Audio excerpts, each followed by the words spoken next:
Assalamualaikum warahmatullahi wabarakatuh.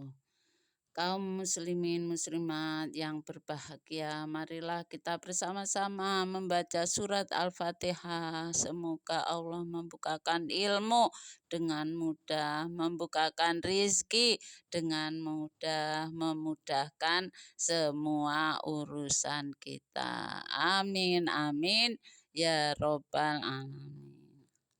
Al-Fatihah.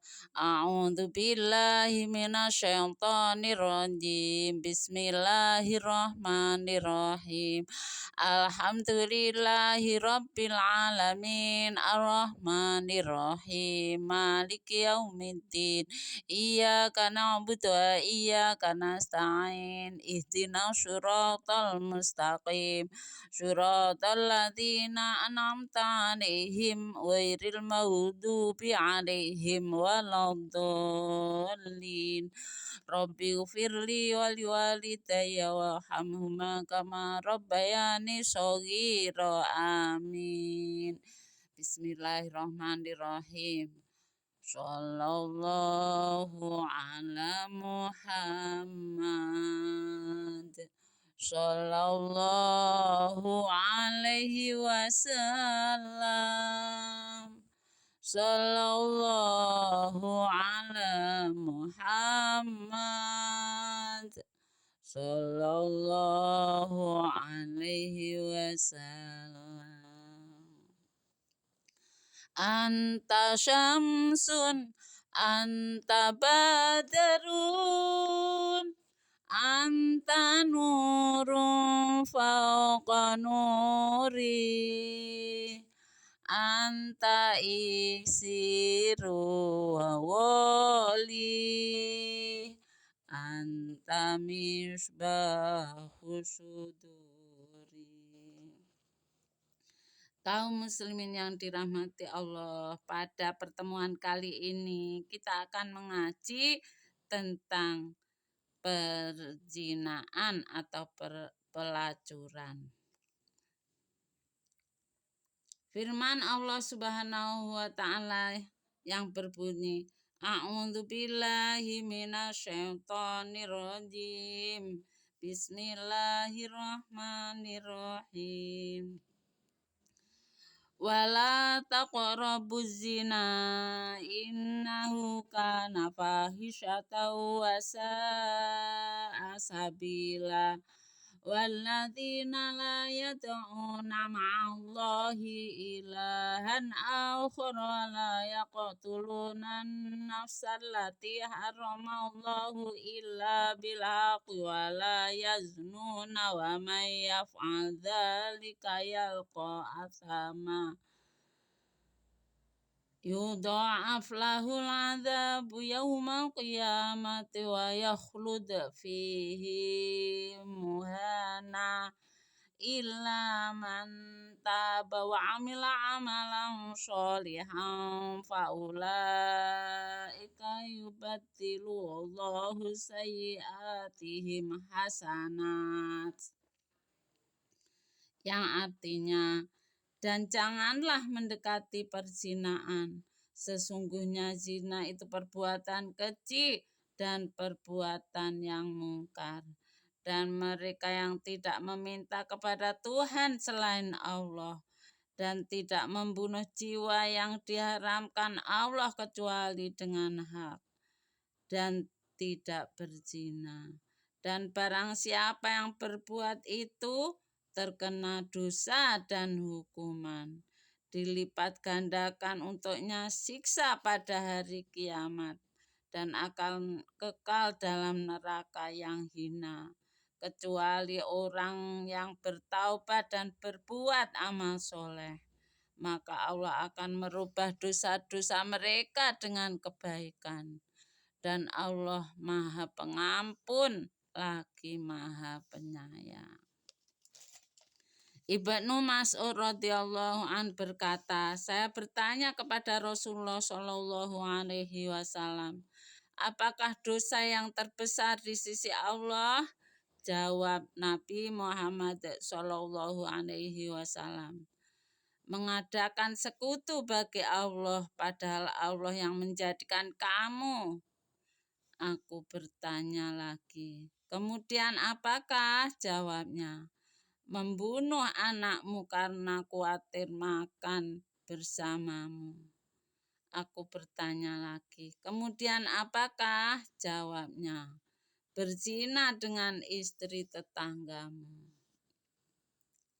Abu Daud At-Tirmidzi meriwayatkan Nabi Muhammad SAW bersabda, tidak akan berzina seorang yang berzina sedang ia beriman, dan tidak akan mencuri seorang pencuri sedang ia beriman, dan tidak akan minum khamr seorang yang minum sedang ia beriman. Dalam riwayat An-Nasai ada tambahan, maka jika ia berbuat semua itu, terlepas darinya ikatan iman dari lehernya, maka bila bertaubat kepada Allah, Allah menerima taubatnya. Abu Daud Al-Baihaqi At-Tirmidzi meriwayatkan, jika seorang berzina maka keluarlah iman darinya bagaikan payung di atas kepalanya, dan bila menghentikan maka kembalilah iman padanya. Al-Hakim meriwayatkan Nabi Muhammad SAW bersabda, barang siapa yang berzina atau minum khamr, maka terlepaslah iman darinya bagaikan orang menanggalkan baju dari kepalanya.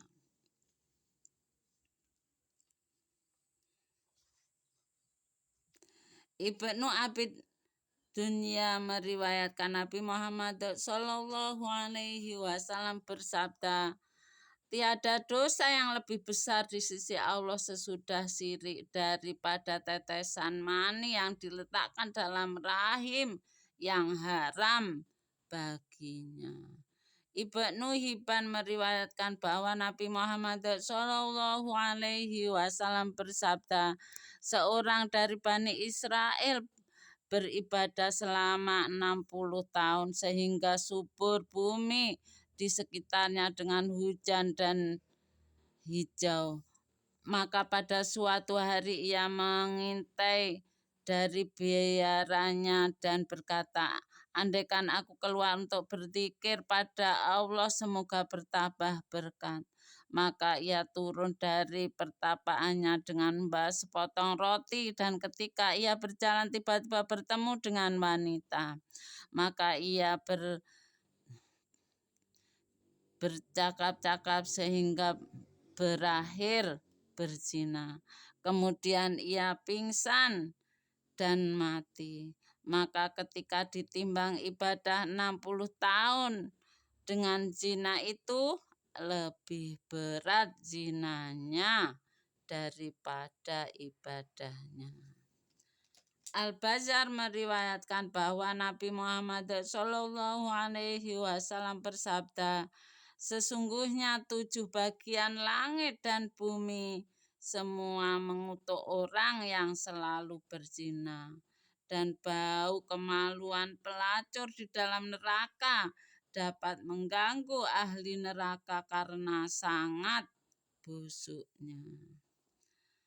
Al-Hairati meriwayatkan, orang yang tetap terus berzina itu bagaikan penyembah berhala. Semoga Allah melindungi kita darinya. Amin, amin ya robbal alamin. Abu Daud meriwayatkan, barang siapa yang berkumpul berzina dengan wanita musyrikat dan tinggal bersamanya, maka ia sama dengannya. Imam Bukhari meriwayatkan Nabi Muhammad SAW bersabda, Semalam aku melihat 2 orang yang membawaku ke sebuah tanah suci. Kemudian keduanya membawa aku melihat lubang dapur yang sempit di atas dan besar bawahnya.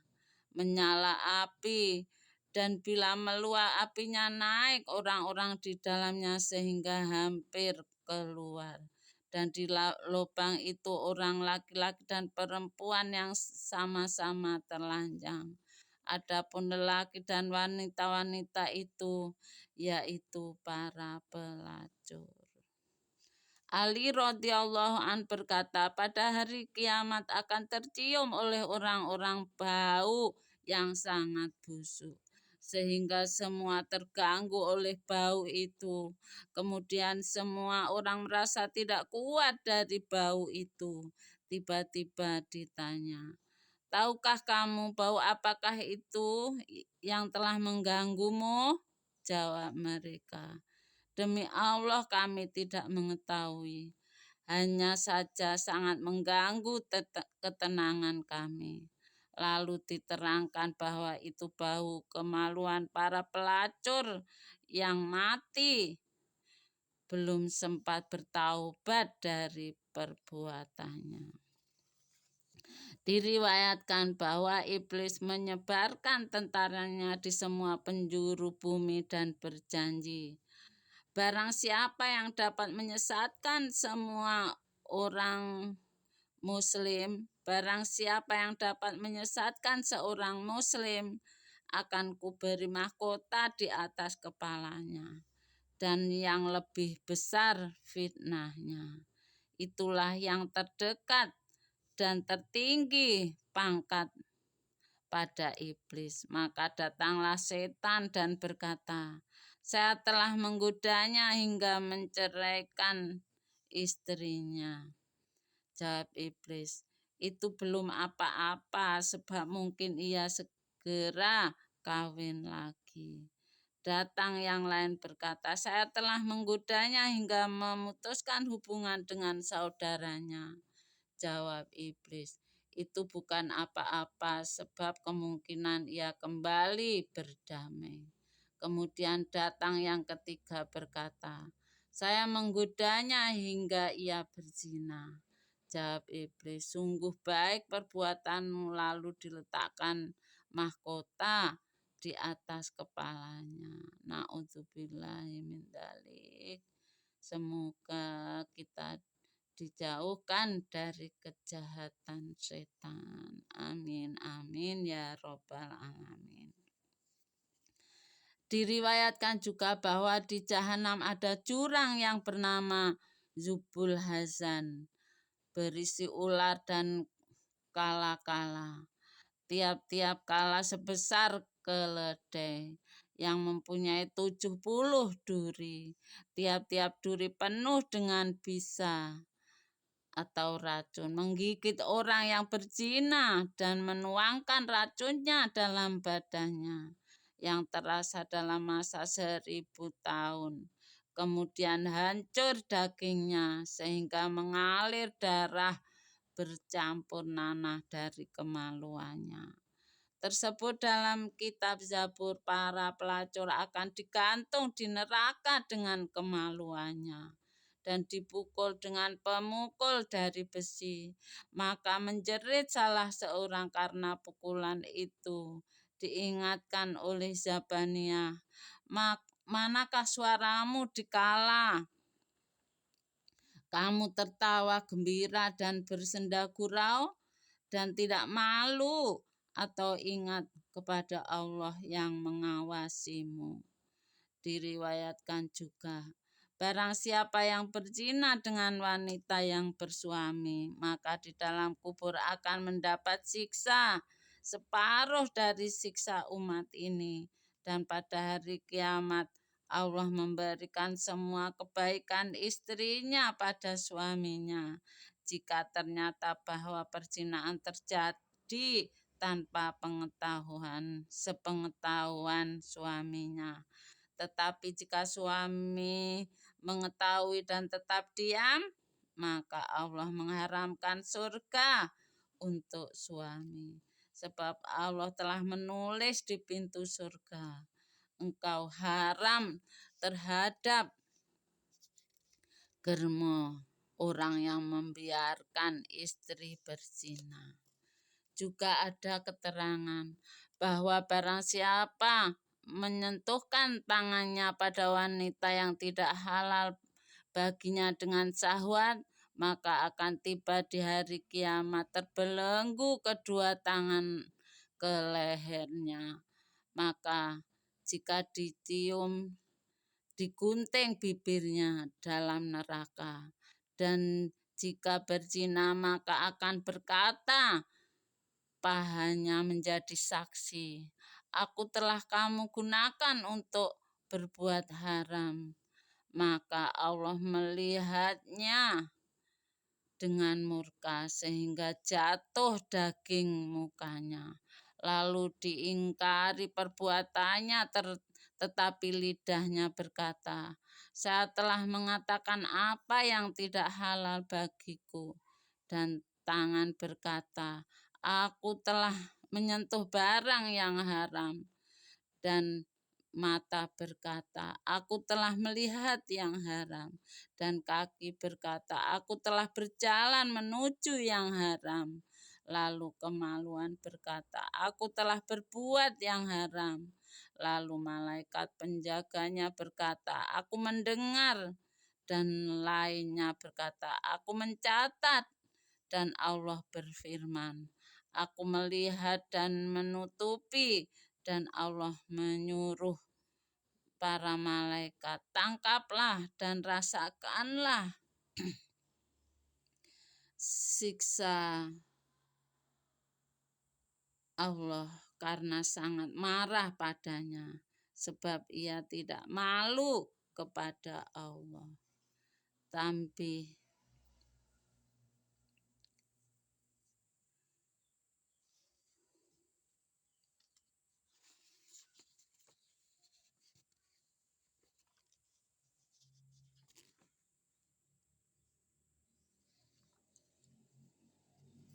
kaum muslimin yang dirahmati Allah, Ibnu Abbas radhiyallahu an berkata, ada seorang rohib Bani Israel yang menyendiri dalam biaranya tetapi beribadah beberapa lama, sehingga tiap pagi dan sore ia dikunjungi oleh malaikat dan menanyakan kalau ia ada keinginan untuk disampaikannya. Dan Allah telah menumbuhkan pohon anggur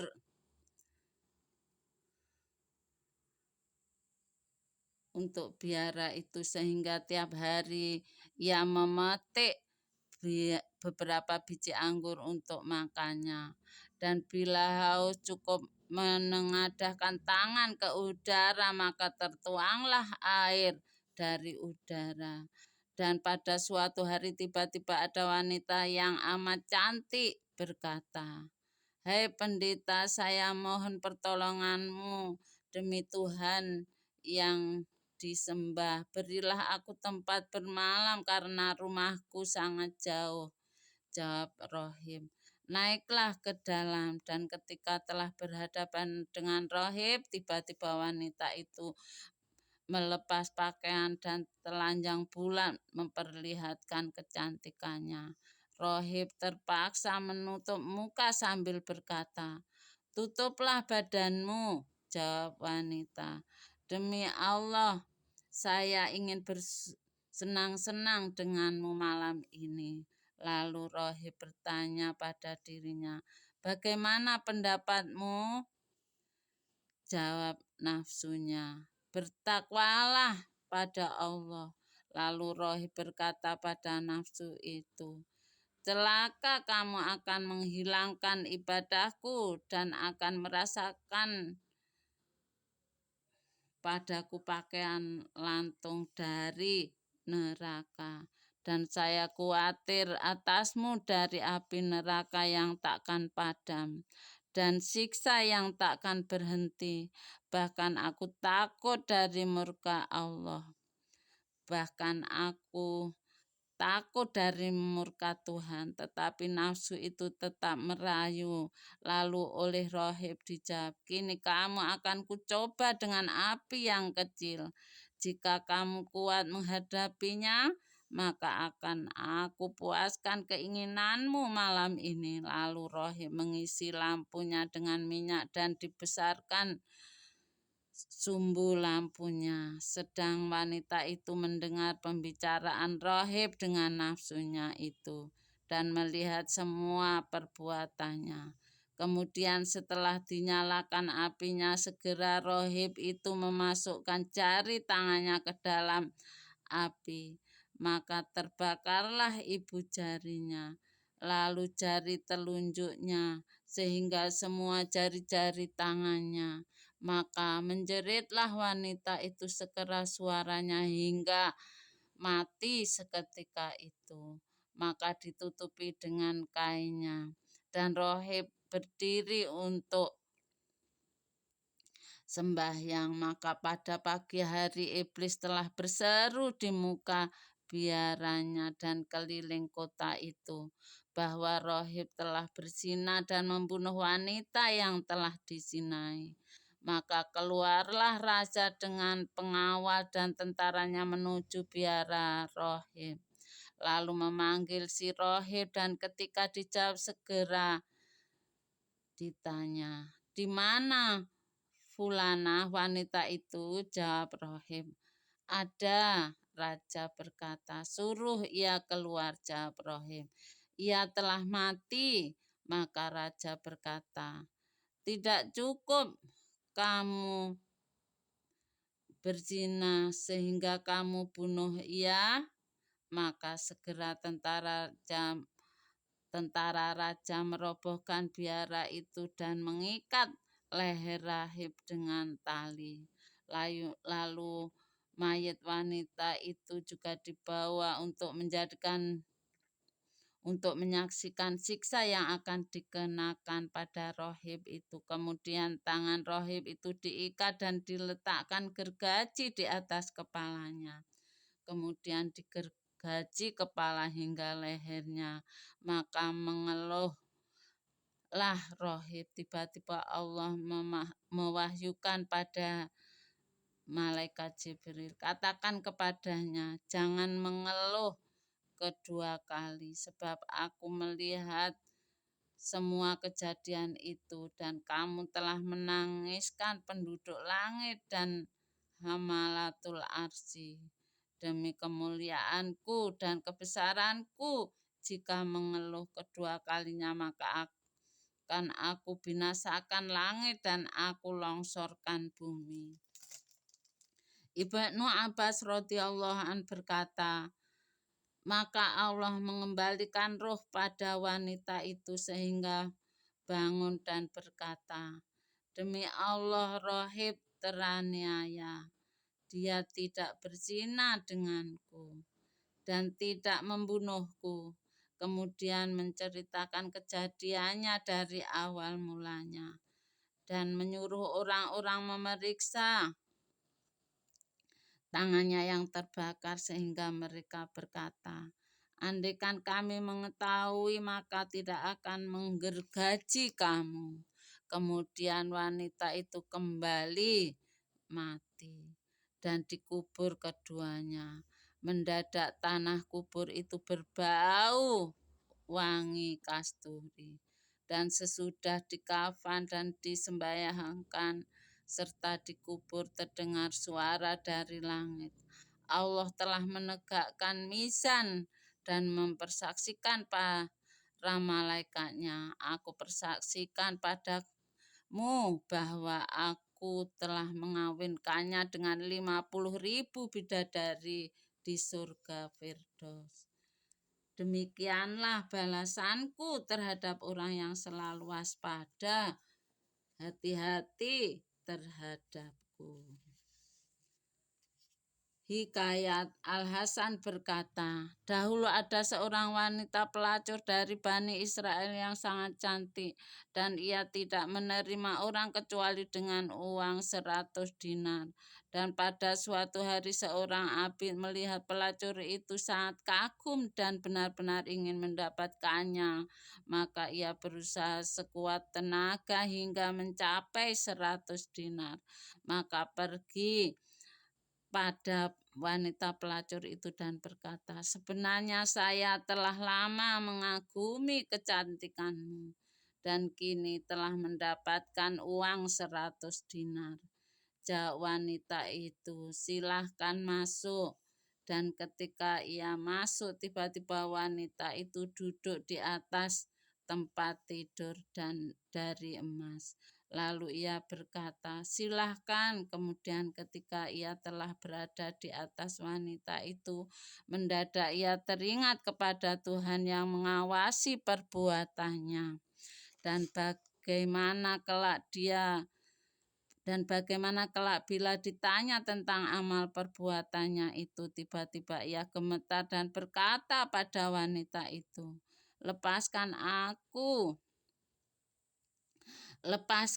aku keluar, dan uang 100 dinar itu untukmu. Wanita itu bertanya, mengapakah? Tidakkah kamu berkata sangat tertarik denganku, dan kini ketika akan tercapai keinginanmu mendadak sedemikian keadaanmu? Jawabnya, karena takut kepada Allah. Bagaimana bila Allah murka kepadaku dan dihadapkan kepadanya? Wanita itu berkata, jika benar katamu itu, maka aku tidak akan bersuami kecuali denganmu. Si abid berkata, biarkan aku keluar. Jawab wanita, tidak, kecuali jika akan berjanji akan menikahiku. Jawabnya itu, baiklah, lalu diizinkan dan memakai pakaian lalu keluar kembali ke negerinya. Sedang wanita itu juga menyesali perbuatannya lalu berangkat menuju negeri orang abid itu. Dan ketika sampai di sana ia menanyakan nama si abid itu. Dan ketika diberitakan pada abid itu bahwa wanita Al-Malikah itu datang kepadanya, ia menarik nafas panjang sehingga mati karena ketakutan. Lalu wanita Al-Malikah itu berkata, jika aku tak dapat orang ini, maka saya berharap dapat nikah dengan saudaranya. Maka diberitahu bahwa saudaranya seorang fakir miskin. Jawab wanita, walau sedemikian aku tetap nikah dengannya karena sangat cintaku pada saudaranya. Lalu nikah, dan daripadanya Allah menurunkan dari pernikahan itu 7 orang nabi alaihi salam. Hikayat As-Syafi'i berkata, dahulu ada seorang pemuda Bani Israel sangat tampan rupawan. Sedang pekerjaan hanya menjual keranjang tas keranjang. Dan pada suatu hari ketika ia sedang keliling menjajakan, menawar-nawarkan jualannya, tiba-tiba seorang wanita keluar dari rumah raja melihatnya, maka ia segera memberitahukan hal itu pada putri raja. Aku telah melihat seorang pemuda yang sangat tampan rupawan. Bahkan belum pernah aku melihat pemuda sebagus itu. Maka putri raja berkata, panggillah ia supaya masuk kemari.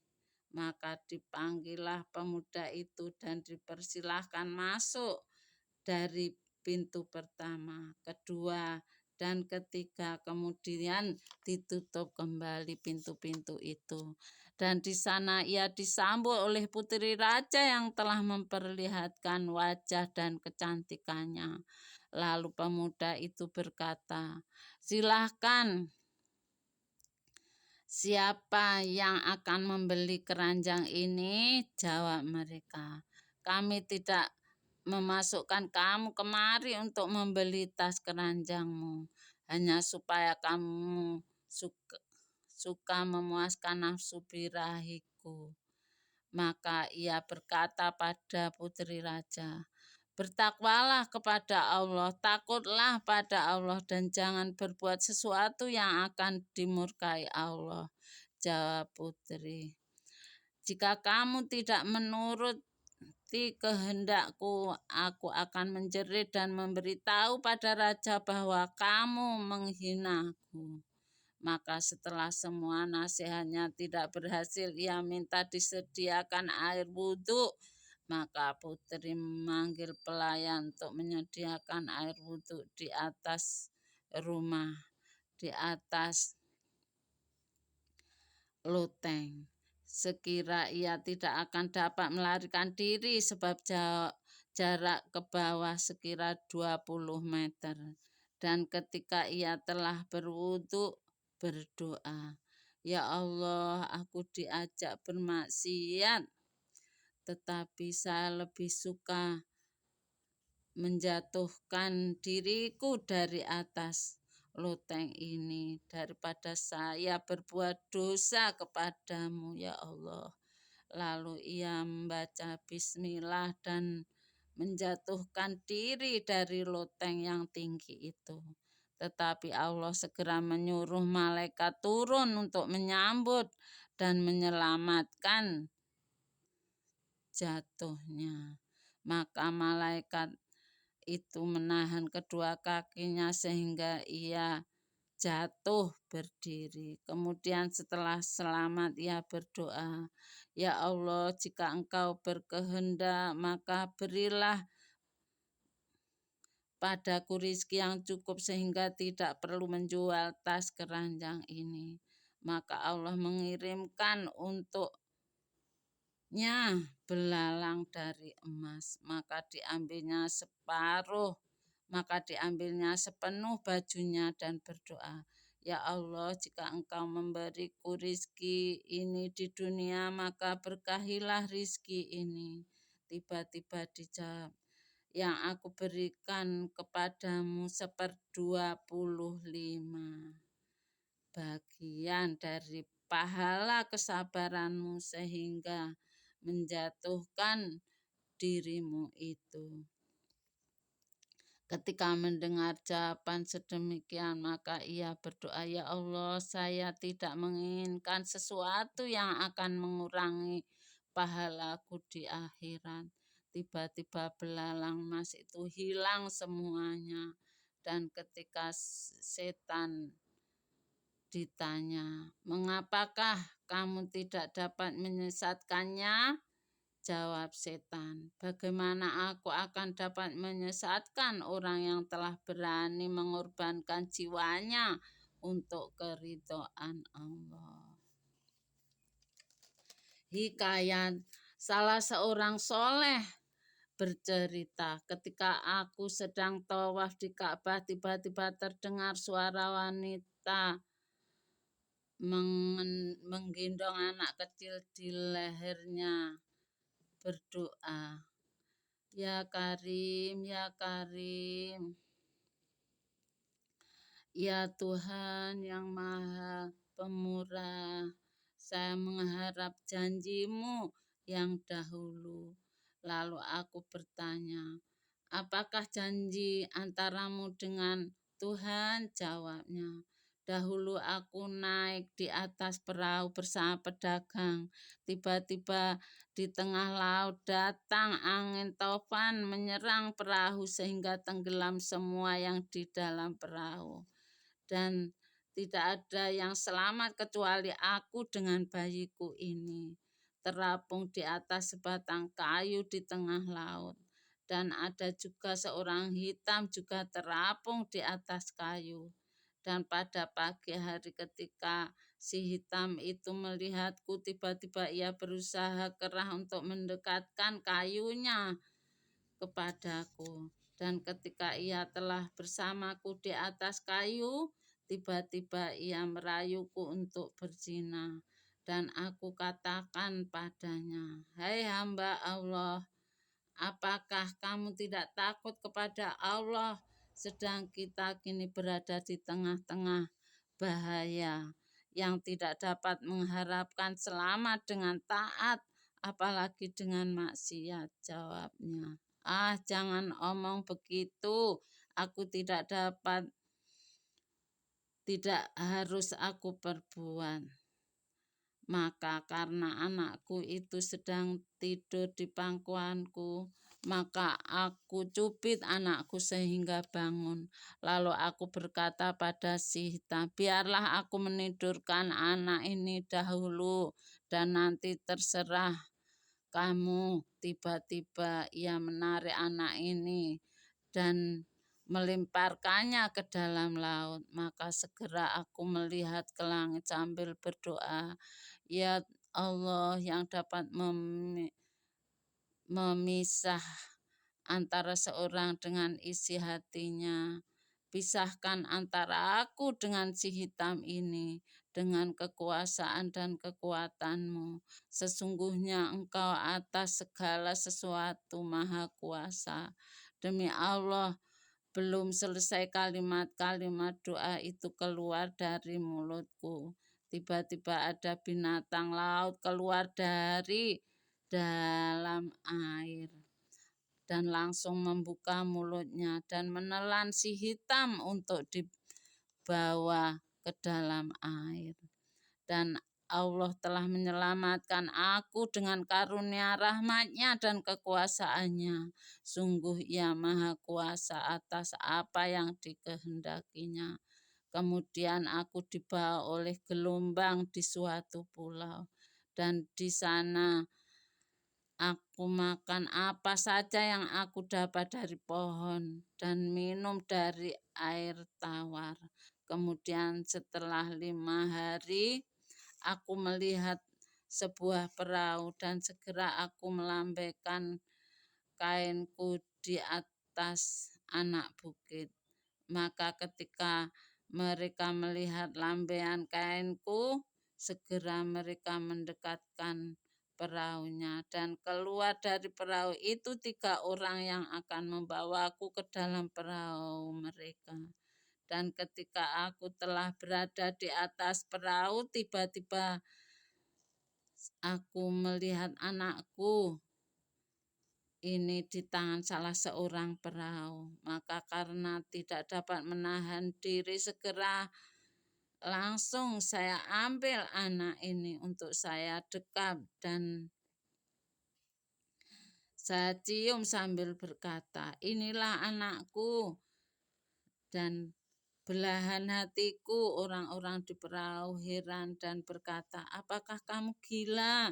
Jawabku, "Demi Allah tidak gila." Lalu saya ceritakan pada mereka kisahku hingga akhir. Maka ketika mereka datang mendengar beritaku, mereka lalu berkata, "Hei Nyonya, karena kamu telah memberitakan kepada kami yang ajaib, maka kami juga akan menyampaikan padamu kabar yang ajaib, yaitu ketika kami menjalankan perahu dengan angin yang baik, tiba-tiba kami dihadang oleh binatang laut yang besar sehingga anak ini di atas punggung binatang itu. Lalu ada suara, 'Jika kamu tidak mengambil anak ini akan binasa.' Maka segera salah seorang dari kami turun untuk mengambil anak ini. Dan ketika telah kami ambil, mendadak binatang itu menyelam kembali ke dalam air. Dan kami sungguh ajaib dari keadaan ini. Juga ajaib dari beritamu itu. Karena itu sejak kini kami berjanji kepada Allah, jangan sampai kami berbuat dosa maksiat. Dari hari ini kami bertaubat. Maka bertaubatlah semua pelaut yang ada dalam perahu itu. Ada riwayat bahwa doa wanita itu, ya Latif, ya Karim, bilut fikal qadim, fa inna qalbi alal ahdi muqim. Penutup tentang zina mata, tangan, dan menyendiri dengan wanita yang bukan mahram ajnabiyah. Abu Hurairah radhiyallahu an berkata, Nabi Muhammad sallallahu alaihi wasallam bersabda,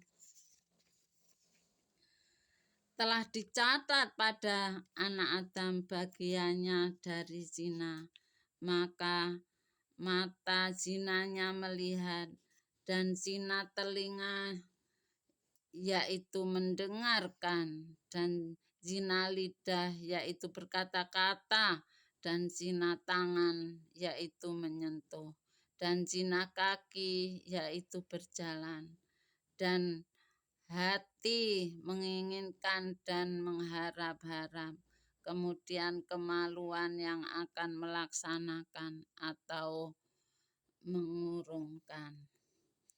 Dalam riwayat Muslim, kedua tangan berzinanya dengan menyentuh, dan kedua kaki zinanya berjalan, dan mulut zinanya mencium. Ahmad dan At-Tabrani meriwayatkan, kedua mata berzina, dan kedua tangan juga berzina, dan kedua kaki juga berzina, dan kemaluan juga berzina. Ahmad At-Tabrani meriwayatkan, Nabi Muhammad sallallahu alaihi wasallam bersabda, tiada seorang muslim yang melihat wanita lalu memejamkan matanya, melainkan Allah akan memberi pahala rasa lezatnya beribadah dalam hatinya. Al-Baihaqi menerangkan arti hadis ini, sebenarnya hal itu jika terlihat dengan tidak sengaja, kemudian menundukkan atau memejamkan matanya karena takut pada Allah. At-Tabrani dan Al-Hakim meriwayatkan bahwa Nabi Muhammad sallallahu alaihi wasallam bersabda, Allah berfirman, yang artinya penglihatan melihat wanita itu sebagai panah iblis yang sangat beracun, berbisa. Maka barang siapa mengelakkan, meninggalkannya karena takut kepada Allah, maka Allah menggantikannya dengan iman yang dapat dirasakan manisnya dalam hatinya. Al-Asbahani meriwayatkan Nabi Muhammad sallallahu alaihi wasallam bersabda, tiap mata pasti akan menangis pada hari kiamat, kecuali mata yang dipejamkan dari segala yang haram, dan mata yang berjaga malam dalam jihad fisabilillah, dan mata meneteskan air mata walau sebesar kepala lalat karena takut kepada Allah.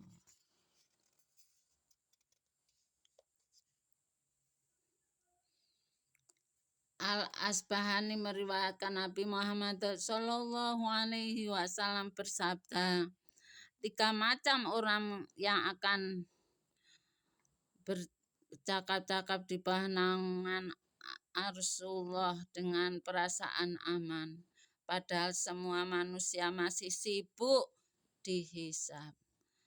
Yang pertama yaitu seorang yang tidak takut kepada siapapun dalam menegakkan agama Allah. Yang kedua, seorang yang tidak pernah mengulurkan tangannya kepada yang haram.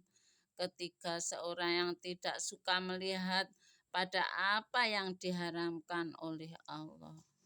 Al-Baihaqi meriwayatkan hadis mursal dari Al-Hasan berkata,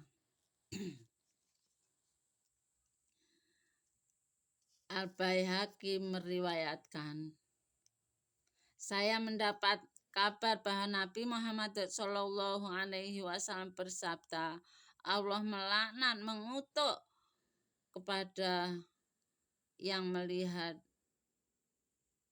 dan yang dilihat. Jari radhiyallahu an berkata, saya telah bertanya kepada Nabi Muhammad SAW tentang penglihatan yang mendadak tiba-tiba. Maka jawab Nabi Muhammad SAW, palingkan penglihatanmu. Juga riwayat bahwa Nabi Muhammad SAW bersabda, tiap pagi ada 2 malaikat yang berseru, hati-hatilah kaum lelaki dari wanita, dan hati-hatilah wanita dari kaum laki-laki. Ma'qil bin Yasar radhiyallahu anhu berkata, Nabi Muhammad SAW bersabda, bila tertusuk seorang dengan jarum kecil atau jarum besar dari besi, maka lebih baik baginya daripada menyentuh wanita yang tidak halal baginya. Atau berani meriwayatkan Nabi Muhammad Shallallahu Alaihi Wasallam bersabda, awaslah kamu daripada berduaan dengan wanita. Demi Allah yang jiwaku di tangannya, tiada seorang laki-laki yang berduaan dengan wanita melainkan dimasuki oleh setan di antara keduanya, dan seorang yang berdesakan dengan babi yang berlumuran lumpur yang busuk lebih baik daripada bersentuhan bau dengan bau wanita yang tidak halal baginya. Atau berani meriwayatkan Nabi Muhammad Shallallahu Alaihi Wasallam bersabda, barang siapa yang benar-benar beriman kepada Allah dan hari kemudian, maka janganlah berduaan dengan wanita yang tidak mahram di antara keduanya. Al-Hakim meriwayatkan, hati-hatilah kamu daripada berbicara dengan wanita, sebab tiada seorang laki-laki yang sendirian dengan wanita yang tidak ada mahramnya. Hati-hatilah kamu daripada berbicara dengan wanita, sebab tiada seorang laki-laki yang berduaan dengan wanita yang tidak ada mahramnya melainkan ingin berzina dengannya. Ibnu Sirin berkata, ketika kita keluar mendadak ada binatang yang sangat ganas. Apabila ada orang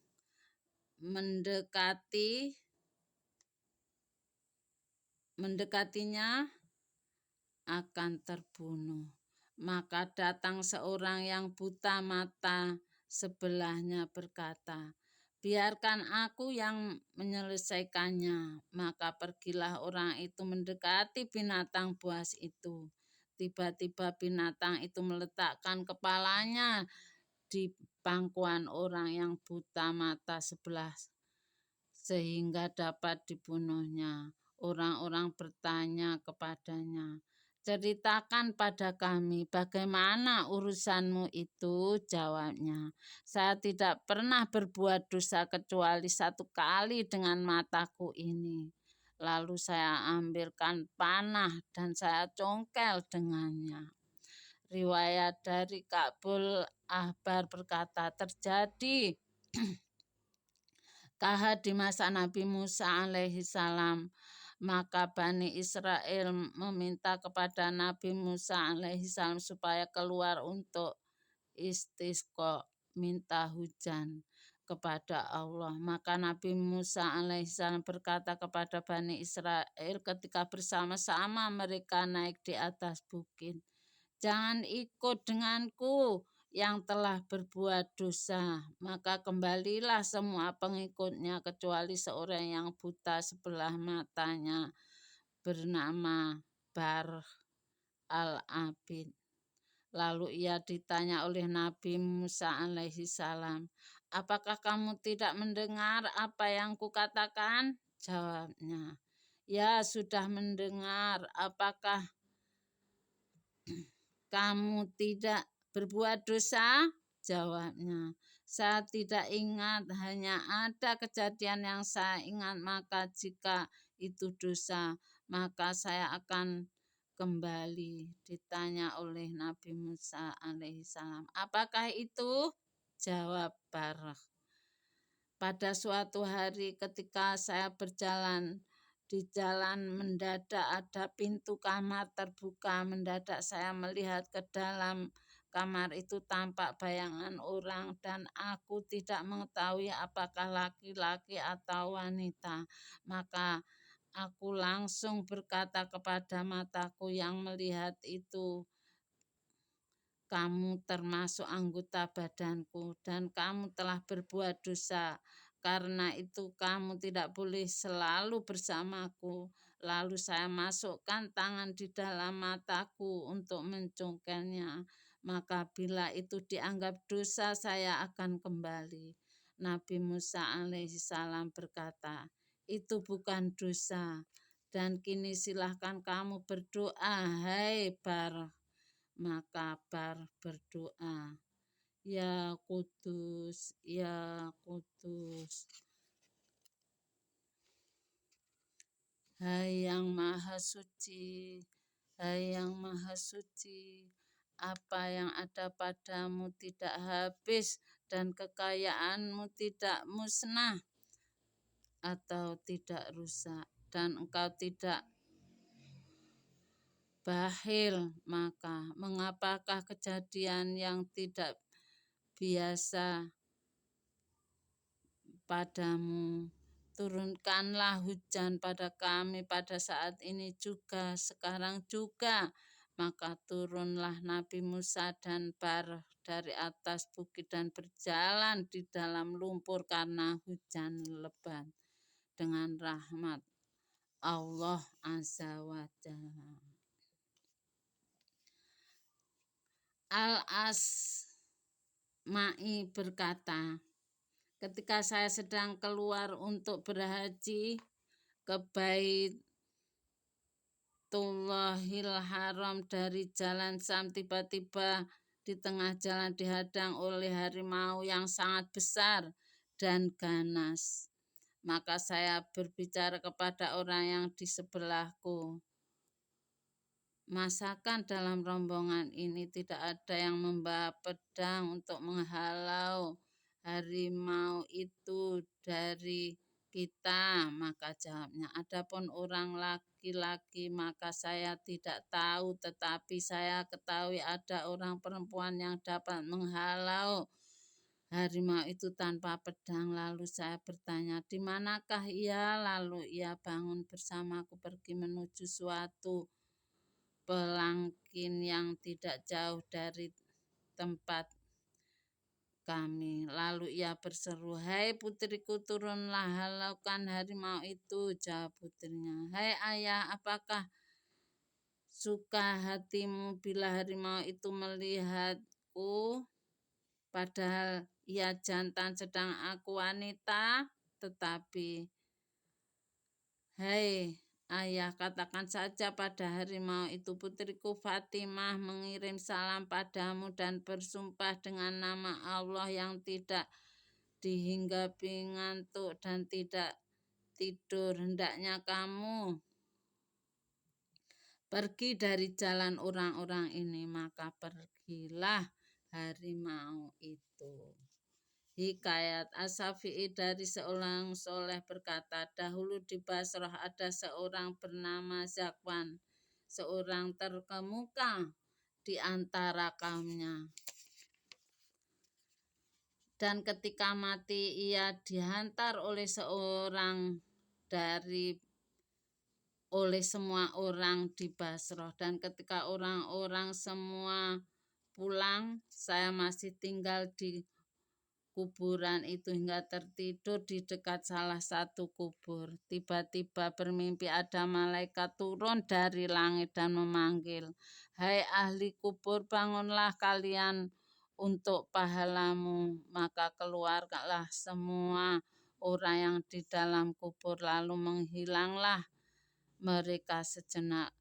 Kemudian mereka kembali bersama Zakwan memakai 2 perhiasan emas yang bertaburkan permata.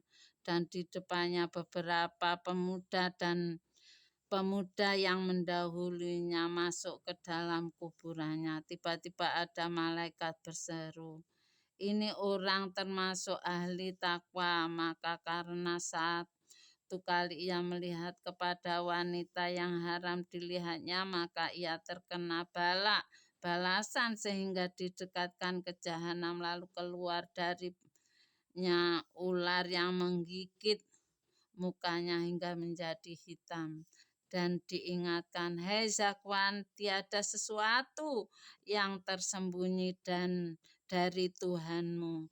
Dan gigitan ini balasan melihat itu, andaikan lebih